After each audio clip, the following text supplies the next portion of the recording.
Akin mamimiss ko talaga si Miguel. Kasi I was able to build a nice connection with him. I treat him like my new brother now. Tsaka mamimiss ko si Rave. You saw that Silang dalawa. very clearly, no? Si Rave kanina. Kasi wala, sobrang nalalapit po ako sa kanila dun sa bahay talaga. Nakakapag-share ako ng mga gusto kong ma-share sa kanila. Tapos sila din, nakita ko na they really treat me as a kuya sa bahay. Kaya sobra ko silang mamimiss. Yung feeling na yun sa loob.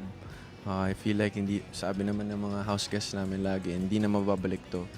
So ngayon, nung last week ko talaga, I just really soaked it up. And I was really trying to enjoy my last week sa house with them. So yun, si Rave tsaka si Miguel, good luck sa inyong dalawa. I'm voting for you guys. I'm Tapos no, chill. wait lang. Wala na tayo sa conversion. I'm rooting for you guys. Ayun.